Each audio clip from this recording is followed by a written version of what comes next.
Bismillahirrahmanirrahim. Assalamualaikum warahmatullahi wabarakatuh. Innal hamdalillah nahmaduhu ta'ala wa nasta'inuhu wa nastaghfiruh wa na'udzu billahi min shururi anfusina wa min sayyiati a'malina. Man yahdihillahu fala mudilla lahu wa man yudlil fala hadiya lahu. Asyhadu an la ilaha illallah wahdahu la syarika lahu wa asyhadu anna Muhammadan 'abduhu wa rasuluh sallallahu alaihi wa ala alihi wa ashabihi wa man tabi'ahum bi ihsan ila yaumiddin wa sallama tasliman katsira amma ba'd.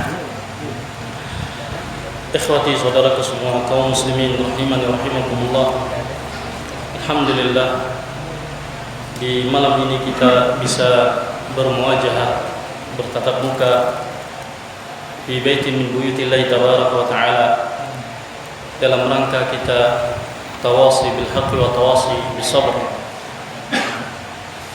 Dan insyaallah taala malam ini kita akan membaca kitab Al-Mulakhas fi Syarah Kitab Tauhid, ringkasan dari kitab atau uraian terhadap kitab Tauhid karya Syekhul Islam Muhammad ibn Abdul Wahhab rahimahullah taala rahmatan wasi'ah, yang ditulis oleh Fadilatul Syekh Dr. Shalih bin Fauzan Al-Fauzan hafizallahu taala wa ra'ahu, anggota daripada Hay'ah Kibar Ulama di negeri Saudi Arabia, harasahallahu taala. Muqaddimah beliau katakan, bismillahirrahmanirrahim, alhamdulillahi wahdah wassalatu wassalamu ala man la nabiyya ba'dah wa ba'd. Setelah beliau memuji Allah Subhanahu wa taala dan berselawat kepada Nabi kita alaihi salatu wassalam, beliau katakan, fahada syarhun mujazun ala kitab tauhid li Syekhul Islam Muhammad ibn Abdul Wahhab rahimahullah. Ini adalah penjelasan yang ringkas terhadap kitab tauhid karya Syekhul Islam Muhammad ibn Abdul Wahhab rahimahullah taala rahmatan wasi'ah. Katabtuhu ala tariqatil madrasiyah al-hadithah. Aku tulis kitab ini dengan metode pendidikan yang modern, liyakuna aqraba ila afhamil mubtadi'in, agar bisa difahami, agar lebih mudah difahami oleh mubtadi'in, para pemula. Wa arju Allah ayyanfa'a bihi, dan aku berharap Allah memberikan kemanfaatan dengan kitab ini. Wa yakuna ishaman fi nasyri' ilmi wa tashihil aqidah, dan bisa menjadi saham di dalam menyebarkan ilmu dan di dalam meluruskan akidah. Wa sallallahu wasallama ala nabiyina Muhammadin wa alihi wa sahbihi. Semoga salawat dan salam atas Nabi kita Muhammad sallallahu alaihi wasallam beserta keluarganya dan para sahabatnya. Kita masuk pada muqaddimah kitab tauhid. Qala Syekhul Islam Muhammad ibn Wahhab rahimahullah taala, kitab tauhid. Wa qaulullah taala, wa ma khalaqtul jinna wal insa illa liya'budun. Kitab tauhid dan firman Allah tabaraka wa taala dalam surah Al-Dzariyat ayat ke-56, wa ma khalaqtul jinna wal insa illa liya'budun. Dan tidaklah aku ciptakan jin dan manusia kecuali agar mereka beribadah kepadaku. Kata Syekh Shalih Fauzan hafizallahu taala, mawdu'u hadzal kitab, topik daripada pembicaraan kitab ini, bayan tauhid alladzi aujabahu Allah ala ibadihi. Di sini Syekh hendak menerangkan tentang tauhid yang telah Allah wajibkan kepada para hamba-Nya. Wa khalaqahum li ajlihi, dan Allah ciptakan mereka untuk ini. Jadi di sini Syekh ingin menerangkan tentang tauhid yang diwajibkan oleh Allah kepada para hamba-Nya. Kenapa demikian? Karena sebagian orang mengira bahwasanya tauhid hanya sebatas kepada pengakuan bahwasanya Allah adalah pencipta alam semesta dan seterusnya. Maka akan diterangkan yang dimaksud dengan tauhid yang dimaukan oleh Allah tabaraka wa taala di dalam ayatnya. Karena nanti di dalam ayat, di dalam Al-Quran kita akan dapatkan banyak tentang tauhid rububiyah, tauhid yang menerangkan tentang keesaan Allah tabaraka wa taala di dalam mencipta, di dalam memberi rizki, di dalam mengatur alam semesta, yang itu semua fungsinya apa? Fungsinya untuk mengesahkan Allah dalam ibadah. Karena yang berhak diibadahi hanyalah yang mampu menciptakan alam semesta. Yang berhak diibadahi hanyalah yang mampu memberikan rizki. Yang berhak diibadahi hanyalah yang bisa mengatur alam semesta ini. Selainnya yang tidak memiliki sifat rububiyah, maka tidak dibenarkan untuk diibadahi. Taib. Wa bayan ma yunafihi minasyirkil akbar. Di dalam kitab tauhid ini juga Syekh akan menjelaskan tentang perkara-perkara yang bisa menafikan, menghancurkan tauhid, menghapus tauhid, minasyirkil akbar, dari kesyirikan yang besar. Au yunafi kamalahul wajib, atau yang bisa menafikan, menghilangkan, menghapus kesempurnaan tauhid yang diwajibkan atas kita. Awil mustahabba minasyirkil asghar, ataupun dari perkara yang dianjurkan, apakah berupa kesyirikan yang kecil. Ini perkara yang bisa menafikan, perkara yang bisa menghapus tauhid tersebut, baik tauhid yang wajib maupun tauhid yang mustahab. Minasyirkil asghari wal bid'ah, dari kesyirikan yang kecil maupun kebid'ahan-kebid'ahan. Qala wa ma'na kitab. Sekarang kita masuk pada penjelasan makna kitab. Apa itu kitab? Qala masdaru kataba. Kitab merupakan bentuk masdar, bentuk kata benda dari kataba. Kalau misalkan kita pernah mempelajari ilmu sharaf, maka kita dapatkan kataba yaktubu kitaban. Ya. Maka ini masdarnya. Masdar atau kata benda daripada kata kerja kataba. Bimakna jama'a, yang maknanya sendiri adalah mengumpulkan. Yang maknanya sendiri adalah mengumpulkan. Wal kitabatu bil qalam, sehingga al kitabah bil qalam, tulisan dengan pena, jam'ul hurufi wal kalimat, merupakan bentuk perkumpulan dari huruf-huruf dan kalimat-kalimat, kata-kata. Sehingga kalau misalkan kita membuat tulisan, itu artinya apa? Kumpulan dari kata-kata. Ya. Demikian. Bisa dipahami insyaallah ya. Jadi kitab adalah kumpulan tulisan. Nah, ini namanya kitab. Kemudian tauhid. Wat tauhid masdar wahadah. Sedangkan tauhid itu sendiri bentuk kata benda dari wahadahu, mengesakannya. Maksudnya apa? Ai ja'alahu wahidan, yakni menjadikan Allah Subhanahu wa taala wahidan, tunggal, esa. Ya. Wal muradu bihi huna, sehingga yang dimaksudkan dengan kitab tauhid di sini kata Syekh, ifradullah bil ibadah. Kitab yang menerangkan tentang ifradullah, mengesahkan Allah bil ibadah, dalam hal ibadah. Kenapa yang diinginkan adalah mengesahkan Allah dalam ibadah, bukan dalam hal yang lainnya, bukan dalam hal asma Allah wa sifatuhu, bukan dalam hal rububiyahnya dan sebagainya, keesaan Allah dalam mencipta, dalam memberi rizki dan sebagainya. Kenapa ibadah? Karena semua alam yang diciptakan Allah tabaraka wa taala itu Allah ciptakan untuk membantu kita dalam beribadah kepada Allah tabaraka wa taala. Makanya Allah yang mencukupkan rizki bagi kita, Allah yang menciptakan segala alam semesta, segala isinya dari alam semesta, untuk kemudian menjadikan kita terbantukan untuk beribadah kepada Allah. Nah, sehingga apa itu ibadah? Nanti akan diterangkan oleh Syekh. Qala wa khalaqtu. Kita masuk pada ayat.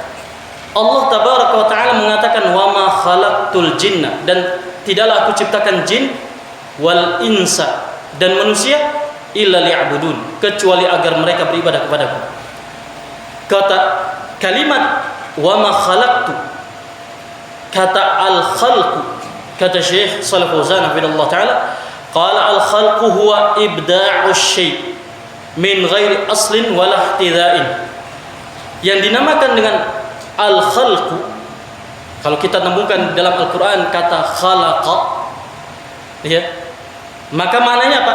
Ibda'u syai', menjadikan sesuatu min ghairi aslin, yang sebelumnya belum pernah ada. Min ghairi aslin, yang asalnya tidak pernah ada. Baik. Walah tidak, dan tidak ada contohannya. Sehingga Allah Subhanahu wa taala dikatakan Al-Khaliq. Kenapa? Karena menciptakan tanpa ada contohnya, tanpa ada sebelumnya yang menciptakan. Khalaqas samawati wal ardh. Allah ciptakan langit-langit dan bumi misalkan. Adakah pernah yang menciptakan langit dan bumi? Tidak ada. Sehingga Allah menyebutnya dengan khalaqas samawati wal ardh. Ya, Allah yang menciptakan langit-langit dan bumi. Allah pilih dengan kata khalaqa. Baik, demikian.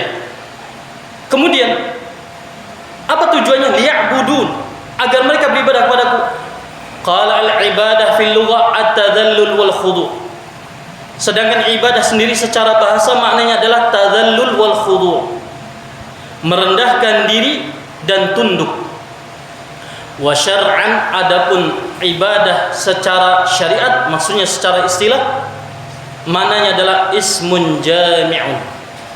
Ibadah adalah sebuah nama yang jami', tadi mengumpulkan lima yuhibbuhullah wa yardah, mengumpulkan apa yang dicintai Allah dan diridhoinya. Semua yang dicintai dan diridhai Allah itu dinamakan ibadah. Minal aqwali wal a'mal, baik berupa ucapan maupun perbuatan. Al-zahirat wal batinah, amalan yang zahir maupun yang batin, ucapan yang zahir maupun yang batin. Iya. Seperti apa? Seperti amalan batin, seperti kita mencintai Allah tabaraka wa ta'ala, kita takut kepada Allah tabaraka wa ta'ala. Itu semua apa? Amalan batin. Baik, amalan yang tidak tampak. Kemudian ada amalan yang zahir, seperti salat, zakat, puasa dan seterusnya. Baik. Demikian juga dengan akwal. Seperti apa? Seperti zikir. Iya. Maka ini adalah amalan atau akwal yang zahir maupun yang batin. Maka kata Syekh Shalih Fauzan hafizahullah taala, wal ma'na al-ijmalil ayat. Sekarang apa maksud daripada atau makna daripada ayat ini? Makna ayat ini secara global, annallaha ta'ala akhbar.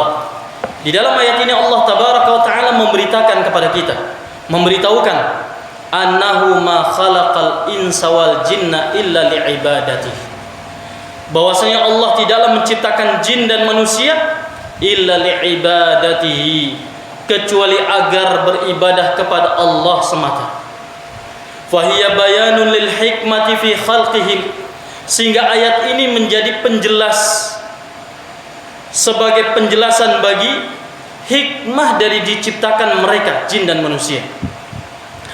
Falam yurid minhum ma turiduhu sadah min abidiha, maka Allah tidak menghendaki dalam ayat ini, Allah tidak menginginkan dalam ayat ini atau dengan ayat ini, Allah tidak menginginkan dari mereka para makhluknya ini ma yuriduhu sadatu min abidiha, apa yang diinginkan oleh para sadah, oleh para tokoh, oleh para majikan, dari para hambanya, dari para budaknya, minal i'anati lahum birizqi wal it'am, baik berupa bantuan berupa rizki maupun makanan.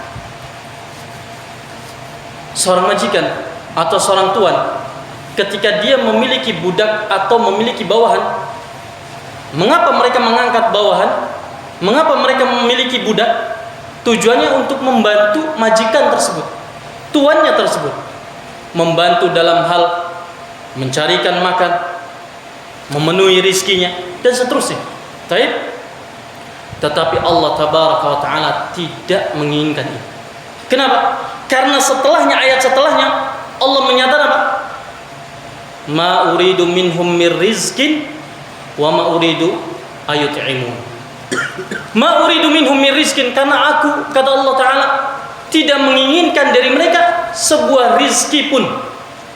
Wa ma uridu an ayut'imun, dan aku tidak menginginkan mereka memberi makan kepadaku. Iya.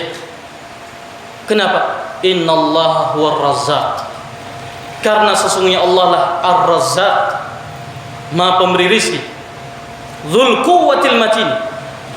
Allah sifati dirinya dengan dua sifat. Dzul quwwatil matin. Allah adalah Ar-Razzaq, Allah adalah pemberi rizki yang dzul quwwatil matin, yang memiliki kekuatan lagi kokoh. Kenapa demikian? Kata para ulama mufassirin mengatakan dua sifat ini melengkapi dari sifat Ar-Razzaq. Allah pemberi rizki, tetapi tidak hanya pemberi rizki, bahkan yang memiliki kekuatan dalam memberikan rizki lagi kokoh. Artinya apa? Allah yang akan mencukupi semuanya dari rizki para hamba, sehingga Allah jamin semua makhluknya, semua hambanya. Ma min dabatin illa 'ala Allahi rizquha. Kata Allah Tabaraka wa Ta'ala, ma min dabatin, tidak ada dari satu binatang melata pun di muka bumi ini, illa 'ala Allahi rizquha, melainkan atas Allah lah tanggungan rizkinya. Ya, lihat, sehingga tidak ada satu hewan pun, satu makhluk pun yang telah Allah ciptakan kemudian rizkinya tersia-siakan. Ya, demikian juga dengan kita, dengan manusia. Lihat bagaimana Rasulullah SAW ketika mengingatkan kepada para sahabatnya di dalam hadis Ibnu Mas'ud radhiyallahu anhu, ya, di mana dalam penciptaan manusia Allah Tabaraka wa Ta'ala mengutus malaikat, ya, yang meniupkan ruh, kemudian apa?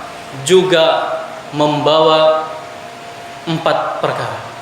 Ya, bikatbi ajalihi, bikatbi rizki wa ajalihi, wa saqiyun aw sa'idun, syaqi aw sa'id. Dengan ditetapkan ajalnya dan rizkinya, dan juga apakah dia bahagia atau dia sengsara di akhirat kelak. Lihat. Maka ini yang diinginkan oleh Syekh. Kata Syekh, Allah tidak menginginkan dari mereka makhluk ini ma turiduhu sadatu min abidiha min al-i'anati lahum birizqi wal it'am, wa inna ma aradal maslahata lahum. Tetapi yang Allah inginkan adalah Allah ingin memberikan kemaslahatan bagi mereka. Iya. Kenapa? Karena Allah Subhanahu wa Ta'ala tadi Ar-Razzaq, sehingga yang Allah inginkan adalah kemaslahatan bagi kita. Tidaklah Allah bebankan kepada kita satu syariat pun melainkan di dalamnya mengandung kemaslahatan. Tidak ada satu perintah pun yang Allah perintahkan kepada kita melainkan pasti mengandung kemaslahatan di dalamnya. Dan tidak ada satu larangan yang Allah larang dari kita sesuatu pun melainkan pasti di dalamnya ada madarat, ada bahaya bagi kita. Nah, wa munasabatul ahli al-bab. Kemudian kata Syekh Shalih Fauzan hafizallahu taala, sisi kesesuaian ayat ini terhadap judul babnya. Ayat ini dibawakan ke dalam kitab Tauhid. Kenapa? Kata Syekh Shalih Fauzan hafizallahu taala, annaha tadullu ala wujubi tauhid. Ayat ini hendak menunjukkan kepada kita atas wajibnya tauhid. Wajibnya tauhid. Tadi apa itu tauhid? Alladzi huwa ifradullahi bil ibadah, di mana tauhid itu adalah ifradullahi bil ibadah, mengesahkan Allah dalam beribadah.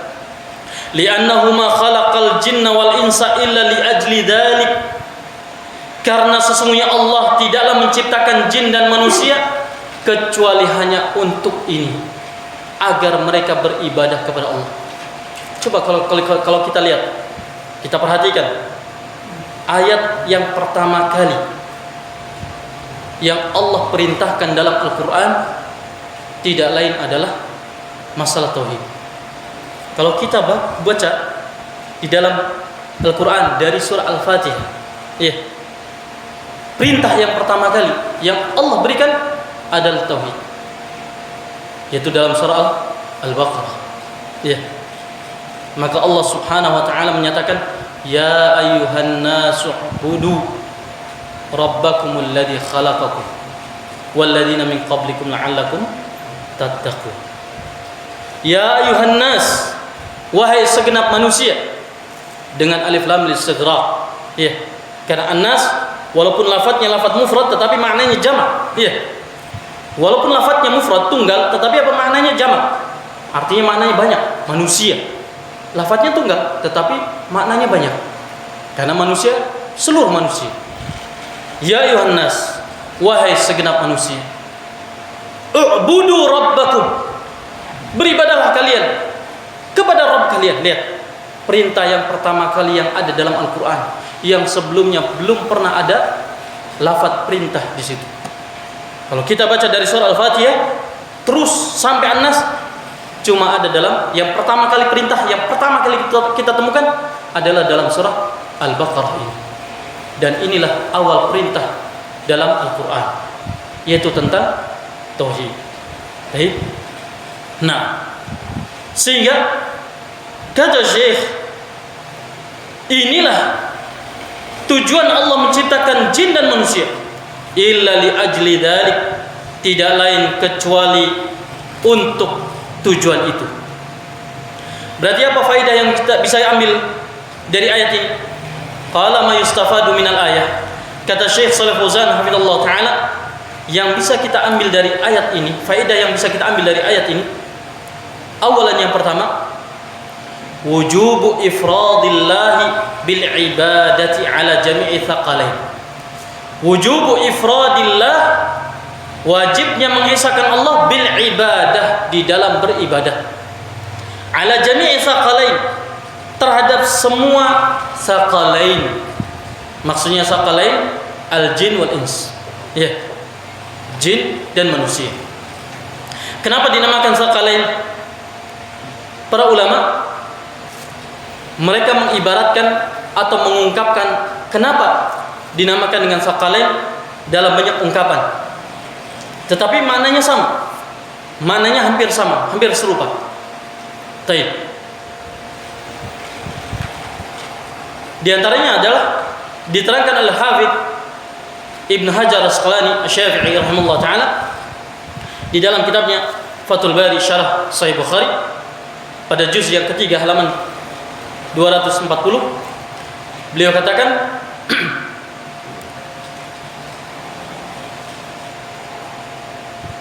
li'annahum kathaqal ala wajhil ardi,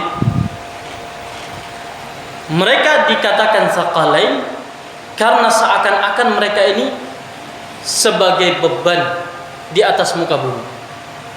Kenapa demikian? Kata Imam Al-Baghawi dalam Syarh Sunnahnya, samahuma thaqalain li'anna al-akhdha wal 'amala biha thaqil. Karena keduanya dinamakan thaqalain karena dosa dan amalan yang dilakukan oleh jin dan manusia thaqil, berat. Ya, akan berat di timbangannya. Imma dosanya yang lebih banyak, maka apa? Maka ini yang memberatkan dia, yang akan memasukkan dia ke dalam an-nar, na'udzubillah wa nasallallahu alaihi. Wa imma amalan salehnya yang lebih berat, dan ini yang akan menyelamatkan dia ke dalam jannah. Nah, wa nasallahu ayaj'alana min ahli jannah, amin.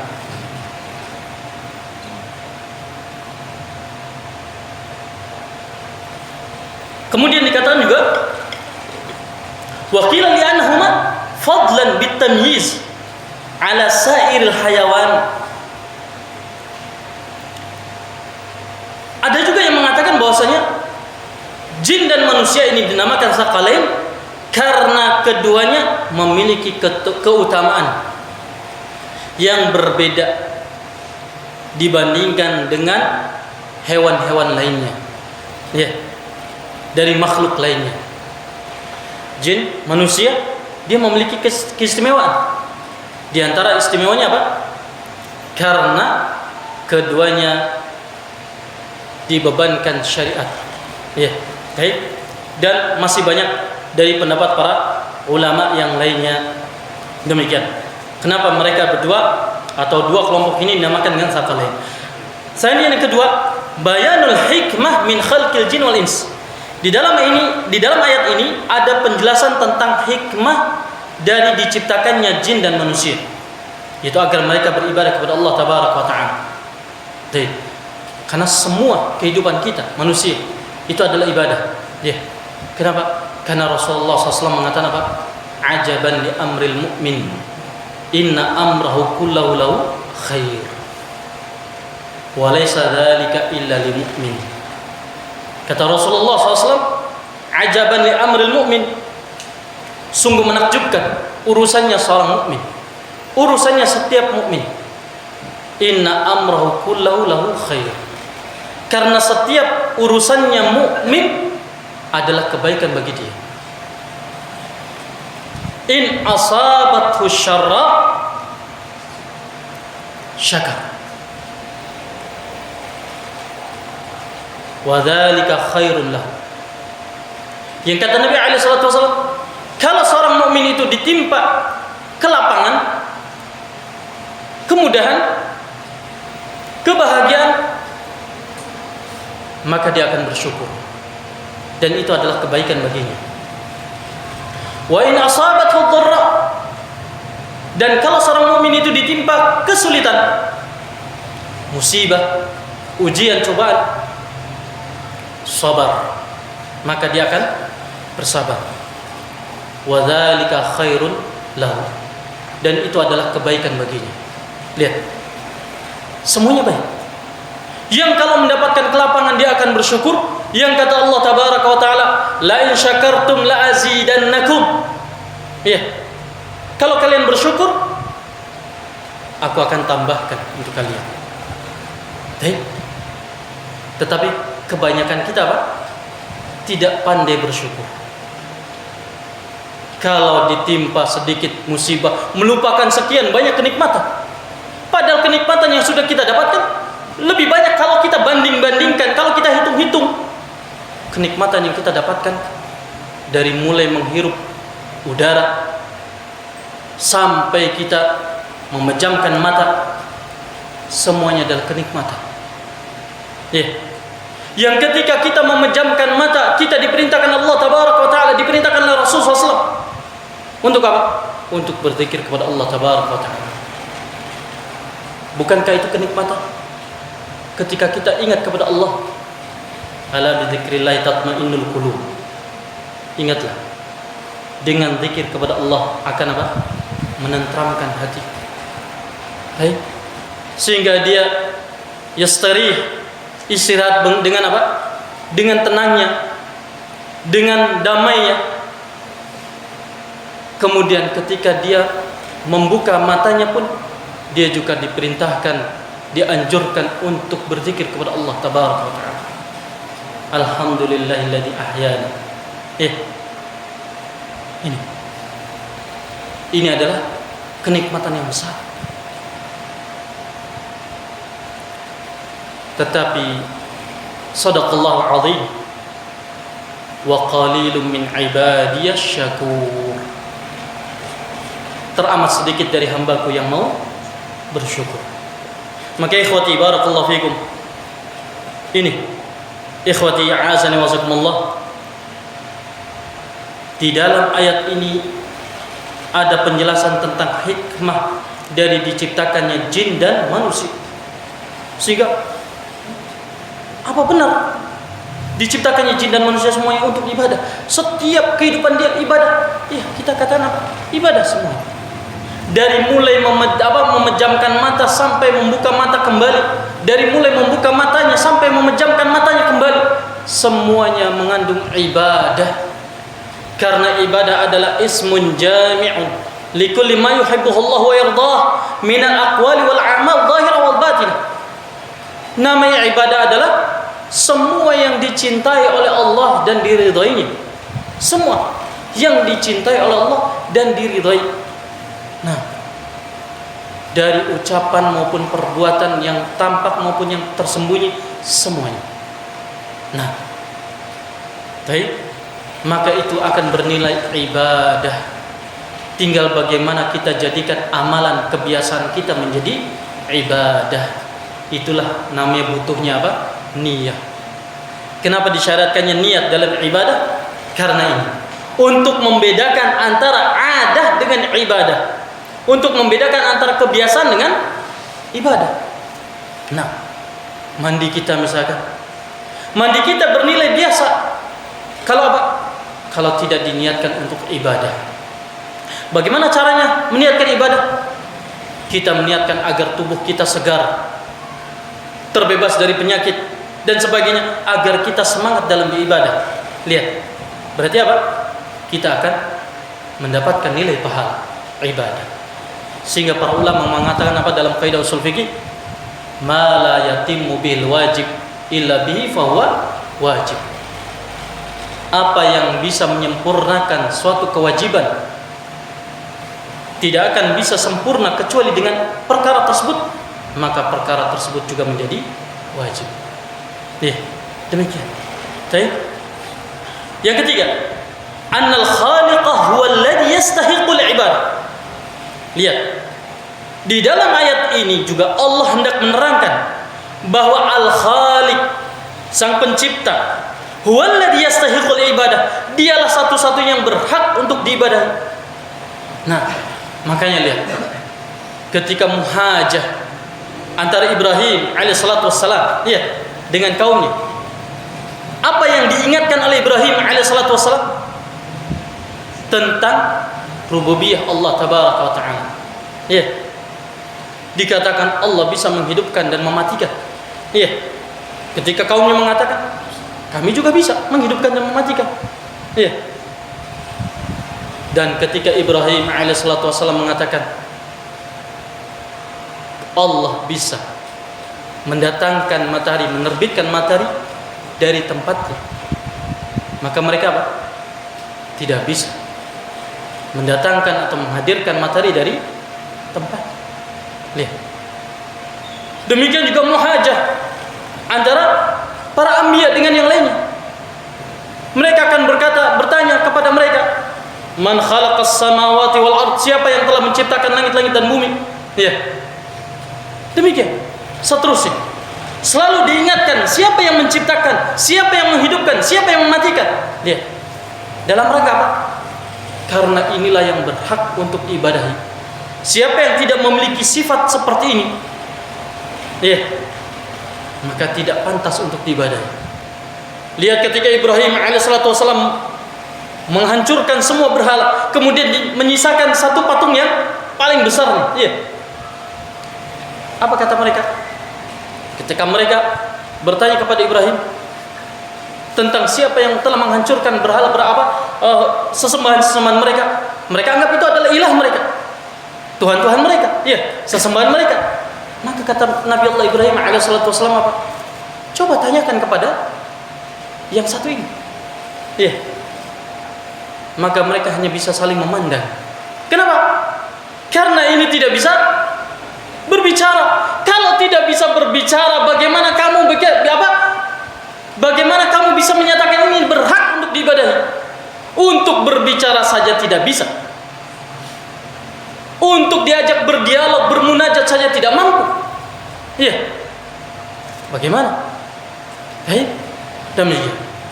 Maka di sini, di dalam ayat ini Allah tabaraka wa taala ingin menerangkan, menjelaskan kepada kita, annal khaliqa huwa alladhi yastahiqul ibadah, bahwasannya yang menciptakanlah dia yang berhak diibadah, duna ghairi, bukan yang lainnya, mimman la yakhluq, dari siapapun yang tidak bisa mencipta.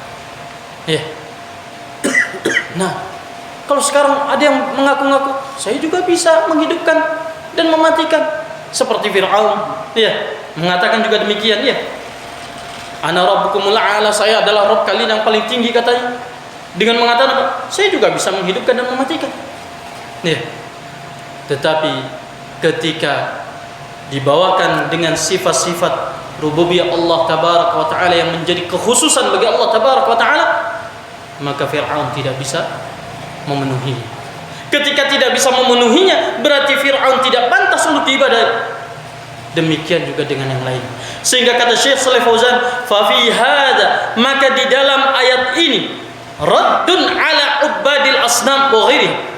Ini menjadi bantahan, ini menjadi jawaban bagi para penyembah berhala dan selainnya yang semisal dengan mereka.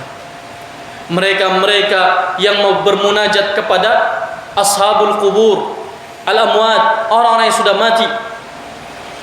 Bagaimana mereka bisa mewujudkannya dalam keadaan Allah tabaraka wa taala sendiri menyatakan an-naru yu'raduna 'alaihi ghuduwan wa 'ashiyya. Ketika Allah berbicara tentang Fir'aun dan kaumnya, kata Allah tabaraka wa taala, neraka akan ditunjukkan kepada mereka di setiap pagi dan sore hari. Setiap pagi dan sore hari. Kapan ini? Di alam barzakh qabla al-qiyamah, kata para ulama. Di antara yang diterangkan oleh Al-Hafidz Ibnu Katsir rahimahullah taala dalam tafsir, bahwa yang dimaksudkan di dalam ayat ini adalah tentang hukuman bagi Fir'aun dan kaumnya dan orang yang semisal dengannya di dalam barzakh, di dalam alam barzakh. Ini alam kubur qabla yaumil qiyamah, sebelum ditegakkannya yaumul qiyamah, maka neraka akan ditunjukkan kepada mereka di setiap pagi dan sore hari. Kalau berarti ini menunjukkan apa? Adanya isbat adzabul qabri. Kata Al-Hafidz Ibnu Katsir, di antaranya di dalam ayat ini menunjukkan ditetapkannya adanya adzabul kubur. Adzab kubur. Baik, adzabul qabri berarti sebaliknya juga wa na'imuh. Kenikmatan kubur juga. Kalau seandainya penghuni kubur itu dalam keadaan setiap pagi dan sore mereka yang berbuat maksiat, mereka yang belum pernah taubat atas kemaksiatan yang mereka lakukan di dunia, na'udzubillah, mereka akan ditunjukkan an-nar, neraka. Apakah ruh-ruh mereka akan bisa menjawab permintaan orang-orang yang meminta kepada mereka? Apakah bisa ruhnya dipanggil? Atau ruhnya diajak munajat, berdialog dengannya? Ya wali fulan, wa ya habib fulan wa alan. Gimana? Gak mungkin. Iya. Sesuatu yang mustahil. Baik. Berarti ini adalah raddun ala ubadil kubur, ubadul asnam wa ghairiha. Ini adalah bantahan bagi ubadul asnam.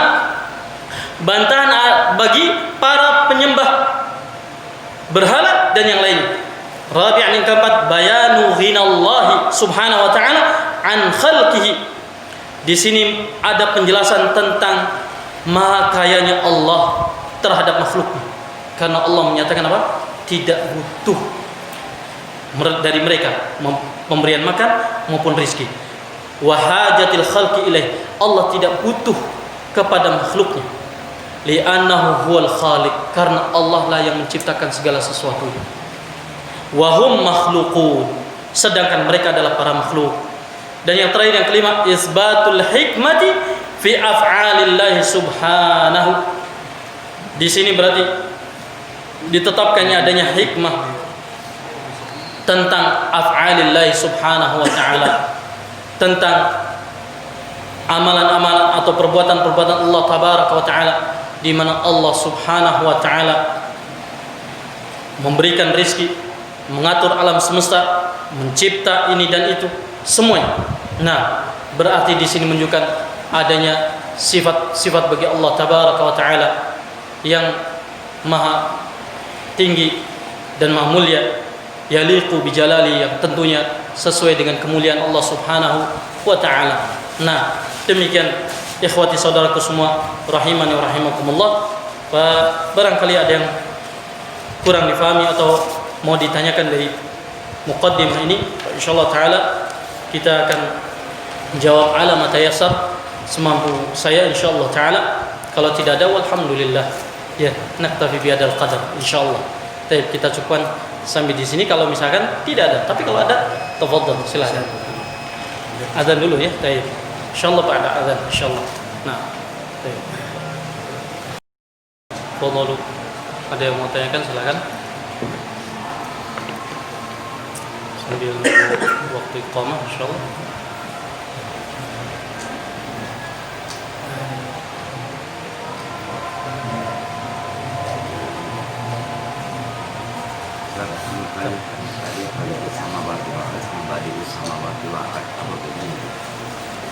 Apa antara apa?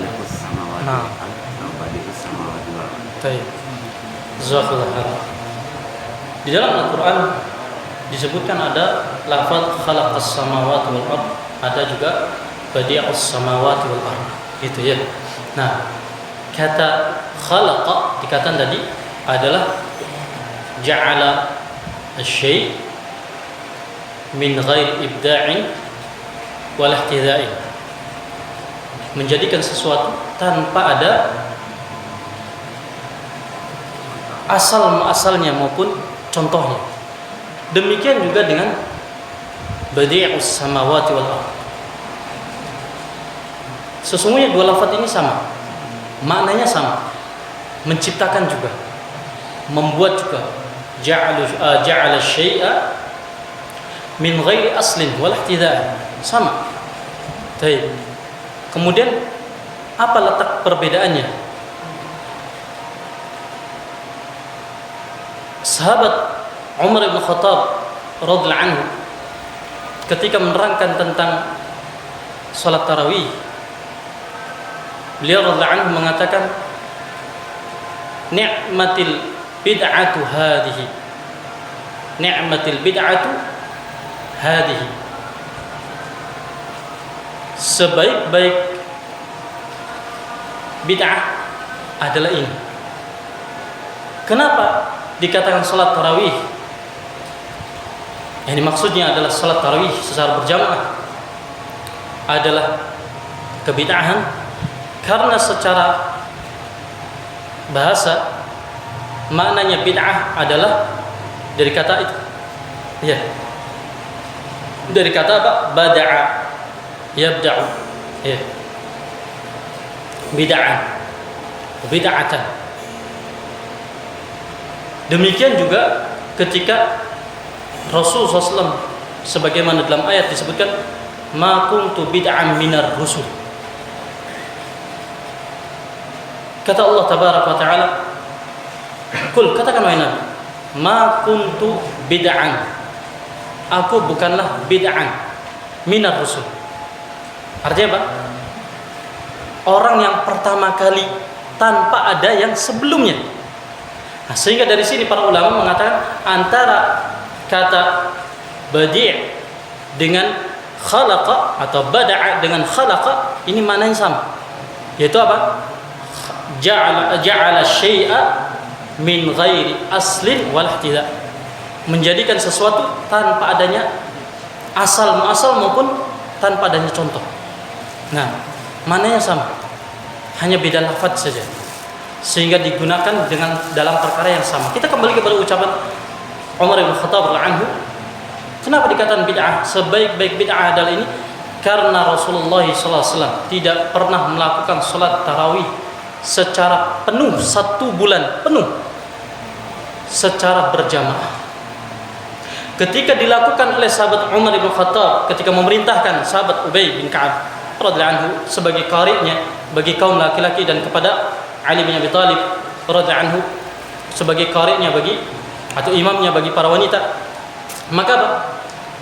Dikatakan oleh sahabat Umar bin Khattab radhiyallahu anhu, ini adalah ni'matul bid'atu hadhihi, sebaik-baik bid'ah adalah ini. Artinya dari sisi bahasa, ya, dari sisi bahasa. Artinya secara bahasa antara kata bada'a dengan khalaqa sama, begitu, ya. Antara bada'a dengan khalaqa itu sama, begitu. Baik. Sisi perbedaannya wallahu a'lam bissawab. Saya belum tahu sisi perbedaannya. Karena para ulama memasukkannya ini adalah kalimat yang mutaradifat. Kalimat yang sama. akronim, ya dalam bahasa kitanya ya. Kata yang sama, begitu. Baik. Berbeda dengan ja'ala dengan khalaqa. Nah, kalau ja'ala itu tidak mesti dia baru, bisa jadi sudah ada sebelumnya, begitu. Ya, itu perbedaannya dari sisi bahasa. Wallahu a'lam, itu yang saya tahu. Nah, baik. Yang lain barangkali. Baik.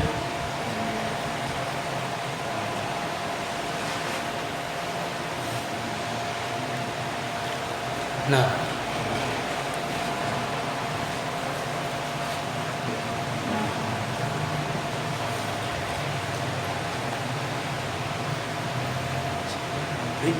komentarnya nanti bunyi. Tapi ditutup. Nah, kalau tidak ada lagi, naktabi bihadzal qadar, kita cukupkan sampai sini. Aqulu qawli hadza astaghfiru li wa lakum wa lisal muslimin wal muslimat min kulli dhanb wal dhunub wa sallallahu ala nabiyyina Muhammadin wa ala alihi wa sahbihi wa sallam walhamdulillahi rabbil alamin. Assalamualaikum warahmatullahi wabarakatuh.